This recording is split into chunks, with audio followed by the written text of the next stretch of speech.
single country the United States are friends with or are allied to. And dang, there is a lot. So with the vast majority of Europe, we have a mutual or common defense pact that is pretty much all because of NATO. Canada also is of course included in the North American Treaty Organization. However, Mexico is not. Mexico has close military ties, but they're not formal. In fact, even Ukraine is on that same level, as well as some more European countries like Bosnia and Kosovo. I feel like a lot of these orange countries, it's kind of there, but also not really. Some other places in that same orange category: Ethiopia, Kenya, Nigeria, Niger, Vietnam, interestingly enough, you know, just with our history and everything. Wonder why Ecuador and Guyana got left out in the orange category. Now, majority of South Asia, we actually have a formal military partnership that's with Pakistan and India there, but also with almost everyone in the Arabian Peninsula, obviously excluding Syria and Iran. I wonder why. We're also cool with Egypt, Tunisia, and Morocco in Africa. Interesting, literally nothing from South Africa. I feel like this map should really just be this darker red or mutual common defense pacts. I guess this is more of a maroon color. Not to discredit these other categories, but these things are like official. Like you attack one of these places, the US will come after you. I actually did not know they also had something like that with New Guinea. That's probably the most surprising on the entire map. Love how we're still kind of confused about Venezuela. And it's really interesting to see the American countries that just got friend zoned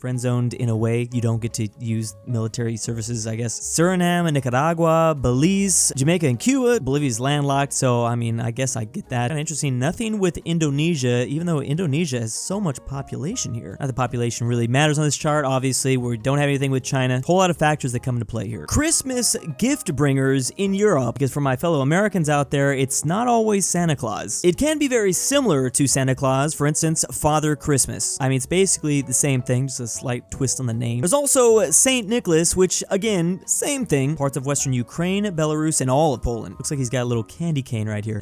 I know that's not a candy cane, I'm just saying. Then there's Central Europe with literally baby Jesus. Baby Jesus himself are bringing the gifts. Many Slavic countries have Grandfather Frost. Again, Santa Claus, just in a slight twist. Then things get real weird in the Nordic countries. We have the Christmas gnome. This feels like it would freak me out. My mom is obsessed with these weird little things. But even the Christmas gnome can't beat out Finland's Christmas goat.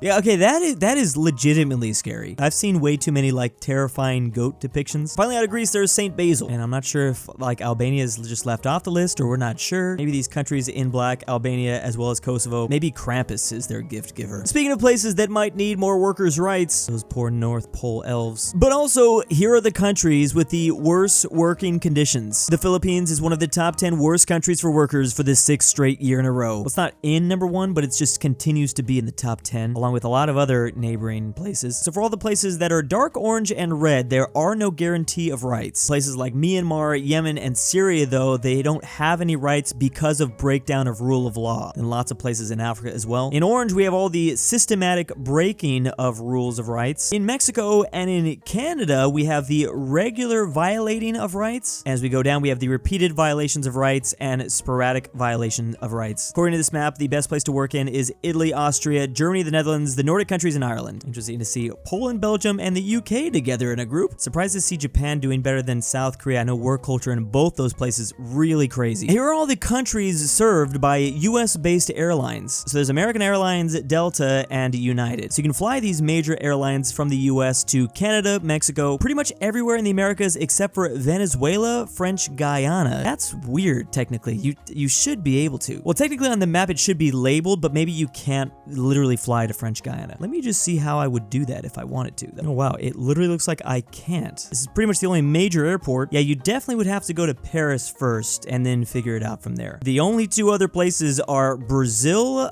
Fort-de-France, and then the Dominican Republic for some reason. Okay, well, this is accurate. I thought the Bolivian-Paraguayan Union just reformed. Nope, their just border isn't here anymore. The vast majority of the continent of Africa is not served by US-based airlines. However, interestingly, you can go to some still. These are oddly specific, like South Africa, I get. Can't go to a lot of the Middle East. UAE, Qatar, Jordan, and Israel, though, they're open. I know from personal experience, it's really hard to get to this side of Europe. Like, I mean, there's like no direct flights. That's a pretty far flight anyways, but interesting, you can't go directly into Luxembourg. However, you can go to Japan, South Korea, less surprising, but China and also India. You can also go to Singapore. I want to specify, you can still use other airlines, like the airlines coming out of the country you want to go to. Again, we're just specifically referring to these American airlines and what are the places they fly to. This also has nothing to do with visas. You'll still need like a visa. Funny enough, US airlines aren't even close to the most amount of countries served. Turkish Airlines is number 1 at 121. Then it's the Lufthansa group, kind of far behind at 105. You got Air France, Qatar, the British Airways. Oh, here's United finally, but we only have 73. Kind of far behind. The cheapest and most expensive land to buy in the USA. As you can see, there's obviously a massive chunk here on the western side that you can't even buy. The blue is public land and the tan is Native American. Can't buy that. So the deeper the red, the more expensive it is obviously going to be. So Manhattan of New York, yeah, that's, I can't even imagine. I mean, it's saying 1 mil. It's probably way more than that. Same for Los Angeles. As someone who would like to buy a house in LA, it just doesn't even make sense sometimes. Interesting that the vast majority of Arizona you can't even buy, and the spots that you can are really expensive. Probably for that reason. It's probably a connecting thing there. That's the same with a lot of these states, specifically Nevada. I like how Wyoming is like half and half here. Can buy portions for very cheap here on the eastern side. Also, Wyoming has no state income tax. Definitely a big reason why a lot of rich people move here. There's massive chunks of Native American lands you can't buy in South Dakota. Look at Iowa. Iowa is so solidly yellow. Why all that farming that goes on here? It's like a fertile crescent. I don't know why I chose those words to describe that. There are parts of Louisiana you can get for like $1, it looks like.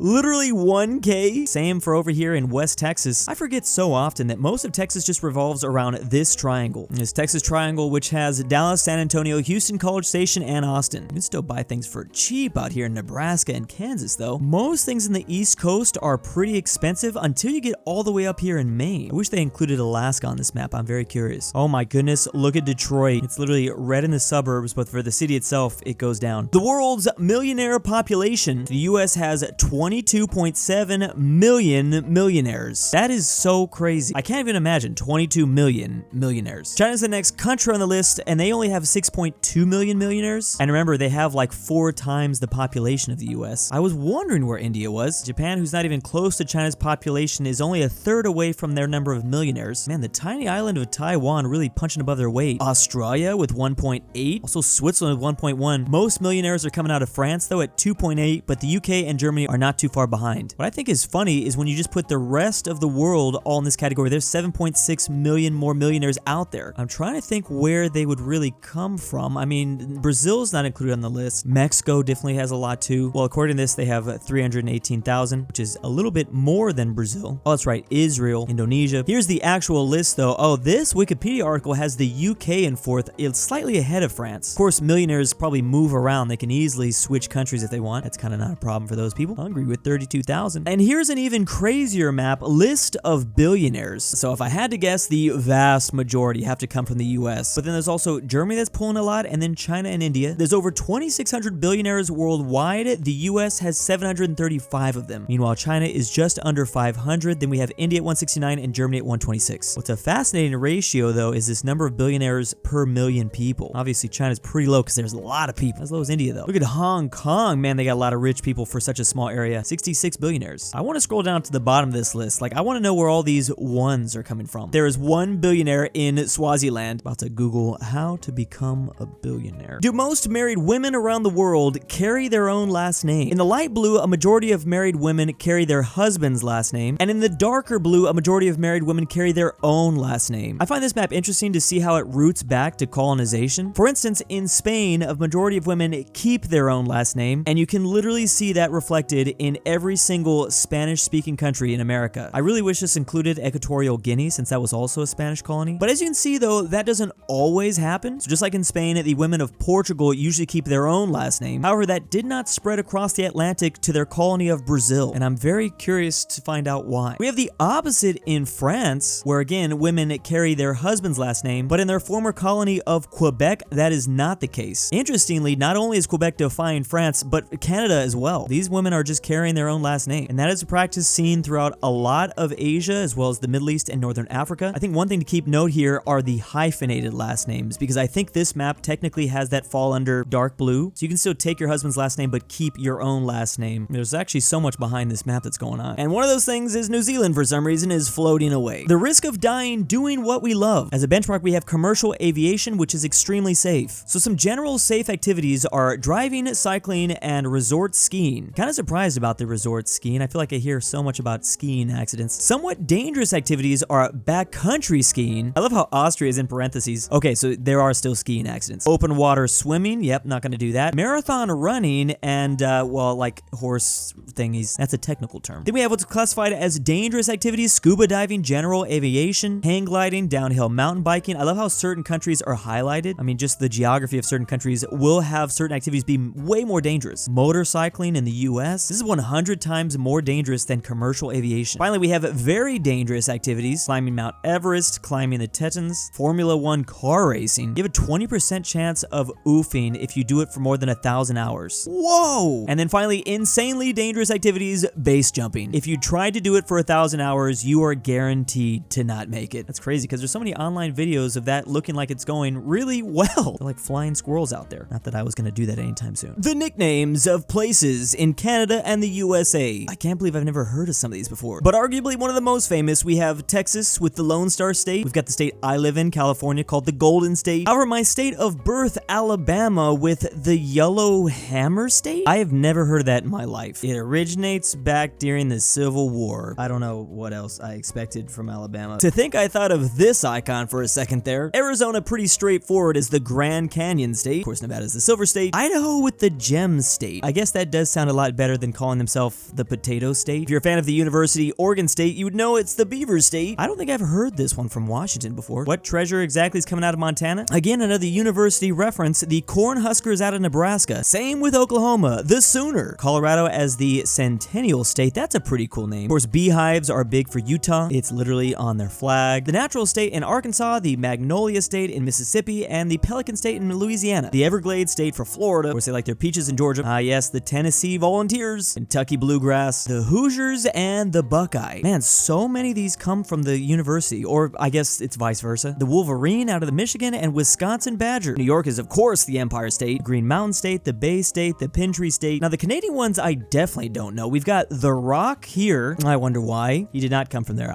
The way I said that. La Belle Belly. This is Quebec. You see the French flag there. The Heartland from Ontario. The Keystone Province here in Manitoba. Land of the Living Skies. Also the Pacific Province. I mean, that just, come on, British Columbia. You couldn't think of something a little bit better? Land of the Polar Bear. I feel like I wouldn't want to put that out there just for tourism's sake. Polar bears are insanely dangerous. You better hope you never run into one of these. Nunavut is just called our land, which is kind of hilarious because there's like, what, 28 people that live up here? The Aloha State in Hawaii, and finally, the Last Frontier. I mean, is it Alaska? I thought it's more space, but yeah, whatever. They're both equally kind of the last frontier. I love that they can be even divided by different categories. I have to admit, I really like the animal states. I think that's kind of a cool nickname to have. My patrons on Patreon, thank you. KirinoIsBestGirl. Sebby, if you hear this, I love you. Jack Draven's annoying friend. I can't sleep without Drew's voice. Drew on your dad, back with the milk. Look outside. Amateur archaeology. A fat normal. Carmel S. Fredrik Tibblin. GoodOldRyah. Inquisitor Zero. Mexican JohnDenver. KirinoIsBestGirl. Lemons Lines. LuxembourgLover. Ortin 516. Robert RyeThePie. TheGreatRalphy. And ZaneyBoi